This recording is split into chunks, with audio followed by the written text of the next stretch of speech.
Hello everyone, প্রচণ্ড গরম পড়েছে। আর গরম মানেই মনে হয় ঠান্ডা ঠান্ডা খাই। আর আম তো ভীষণ এমনিও উপকারী স্বাস্থ্যের পক্ষে, আর কোল্ড ড্রিঙ্কস সবসময় খাওয়াটাও ভালো না। এখন তো বাড়িতে কাঁচা আম সবারই থাকে, কারণ এখন বাজারে প্রচুর কাঁচা আম এসছে, পাকা আমও এসেছে। এইবার দেখো, আমারও বাড়িতে এরকম 4টে আম ছিল, আর আমগুলো না একটু কালার ধরে গিয়েছিলো, কদিন ধরে পড়ে আছে জানো। তো ভাবলাম যে একটু আমের শরবত বানিয়ে নিই, আর সেটা তোমাদের সাথে একটু শেয়ার করে নিই। 4টে আম আমি এখানে সিদ্ধ বসিয়ে দিয়েছিলাম। এটা প্রেশার কুকারে করলে আরও টাইমটা কম লাগতো, 3-4টে সিটি দিলেই কিন্তু হয়ে যেত। আমার এখানে 10 মিনিট টাইম লাগলো। দেখো কত সুন্দর সিদ্ধ হয়ে গেছে। এইবার আমি আমগুলোকে নিয়ে ফ্রিজে রেখে দেবো। কেন জানো, আমার এই শরবতটা খাওয়ার বড্ড তাড়া, ভাবছি কখন হবে আর কখন খাবো। তো যাই হোক, সিদ্ধ হয়ে গেছে।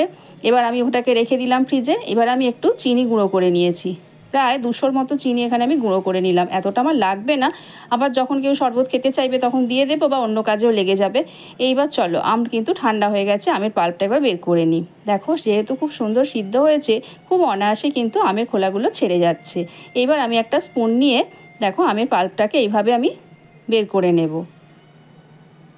দেখছো কত সহজেই কিন্তু এটা হয়ে যাচ্ছে। খুব ভালো করে দেখো কি সুন্দরভাবে হয়ে যাচ্ছে। দেখো, আমটা কিন্তু একটু আঠিও হয়েছিল। তো যাই হোক, 4টে আমের পাল্পকেই আমি এইভাবে কিন্তু বের করে নিয়েছি। নিয়ে যে মিক্সির বাটিটা ছিল, চিনি গুঁড়ো করেছিলাম, ভাবলাম ওতে একবার দিয়ে দিই, তাহলে একটা স্মুথ পেস্ট কিন্তু আমি পেয়ে যাব। তো সেই অনুযায়ী আমি কি করলাম, এখানে দিয়ে দিলাম মিক্সির বাটিতে আমের পেস্ট মানে পাল্পটা। দিয়ে মিক্সিতে বেশিক্ষণ না, 1 সেকেন্ড কি 2 সেকেন্ড দিলেই কিন্তু খুব সুন্দর দেখো পাল্প কিন্তু আমাদের রেডি হয়ে গেছে। দেখো কতটা স্মুথ হয়েছে। এটাকে কিন্তু আমরা ফ্রিজে রেখে দিতেও পারি, জানো তো। যখন কেউ বাড়িতে অতিথি আসবে বা বাড়িতে কেউ খেতে চাইলে আমরা কিন্তু খুব সহজেই বানিয়ে দিতে পারবো। চিনিও ওইভাবে গুঁড়ো করে রাখা হলো, তাহলে কত সহজে এটি কিন্তু হয়ে যাবে। এবার আমি এখন তো বললাম 2 গ্লাস বানাবো, তো সেই অনুযায়ী আমি মাপ অনুযায়ী আমের পাল্প এখানে আমি নিয়ে নেব।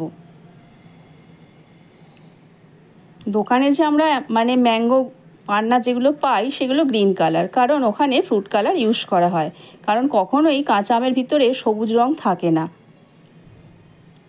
তাই স্বাদের কোনো হেরফের হয় না। সেই জন্য আমি দুটো প্রসেসই তোমাদের দেখিয়ে দেব। আমের পাল্পটাকে দেখো নিয়ে নিচ্ছি, আমার যতটা প্রয়োজন মতো আমি নিয়ে নিলাম। আর হ্যাঁ, এখানে আমি ফ্রিজের ঠান্ডা জল দেবো, যেহেতু আমি একটা ঠান্ডা ড্রিঙ্কস চাইছি সেই জন্য। এইবার আমি পরিমাণ মতো চিনি দেবো। চিনিটা যে যেরকম মিষ্টি খাবে, তবে একটু টকটক হলে আমার তো ভালো লাগে, সেই জন্য আমি খুব বেশি চিনি কিন্তু এখানে আমি দিইনি। চিনিটা আমার দেওয়া হয়ে গেছে। এবার আমি এখানে দিয়ে দিলাম পরিমাণ মতো বিট লবণ। সাদা লবণ দিলেও হবে, কিন্তু বিট লবণ দিলে দেখবে টেস্টটা কিন্তু দ্বিগুণ হয়ে যাবে। এইবার আমি ফ্রিজের ওই ঠান্ডা জল দিয়ে দিলাম, দুটো গ্লাসেই দিয়ে দেবো। দিয়ে খুব ভালো করে এটাকে আমি মিক্স করে নেব। আর চিনি তো গুঁড়োই আছে বললাম, একদমই সময় লাগবে না। আর যে জিনিসটা দিয়েছি, যেটার জন্য খেতে আরও সুন্দর হয়েছে, সেটা হচ্ছে জলজিরা। জলজিরার দাম তো খুবই কম, 1 টাকা করে পাউচগুলো, আর একটা পাউচে আমার 2 গ্লাস কিন্তু অনায়াসেই হয়ে গিয়েছিল। আর স্বাদটাও কিন্তু দ্বিগুণ হয়ে গিয়েছিল। বাড়িতে অতিথি এলে যদি এটা বানিয়ে দাও না, সে বোধহয় তোমার কাছে 1 গ্লাস না আরও 1 গ্লাস চেয়ে বসবে, তাই একটু বেশি করে বানিয়ে রেখো, কেমন।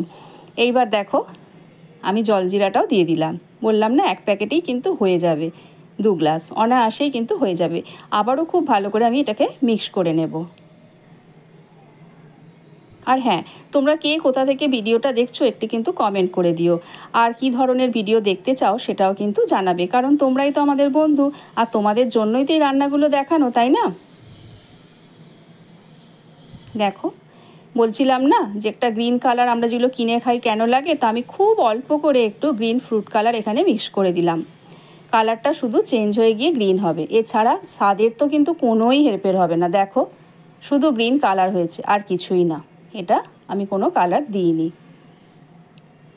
দেখতে অবশ্য সুন্দর দেখতে হয়েছে ঠিকই, মনে হচ্ছে হ্যাঁ কাঁচা আমের বোধহয় শরবত খাচ্ছি। শুধু দেখতে না, খেতেও কিন্তু খুব সুন্দর হয়েছিল। আর একটু বরফের টুকরো দিয়ে দিয়েছি। দেখো, মাত্র কয়েকটা উপকরণ দিয়ে কত সুন্দর একটা আমের শরবত হয়ে গেল। এবার তোমাদের একটা ছোট্ট কাজ, FORONE বলে ফোড়ন বলে সার্চ করো ইউটিউবে গিয়ে, আর আমার চ্যানেলটাকে সাবস্ক্রাইব করে দিও, কেমন। কেননা যখনই কোনো ভিডিও আমি ছাড়বো, আগে তোমার কাছে নোটিফিকেশানটা পৌঁছে যাবে। আর যদি ফেসবুক থেকে দেখে থাকো, তাহলে কিন্তু পেজটাকে ফলো করে দিও, আর লাইক শেয়ার কমেন্ট করতে ভুলো না কিন্তু, কেমন।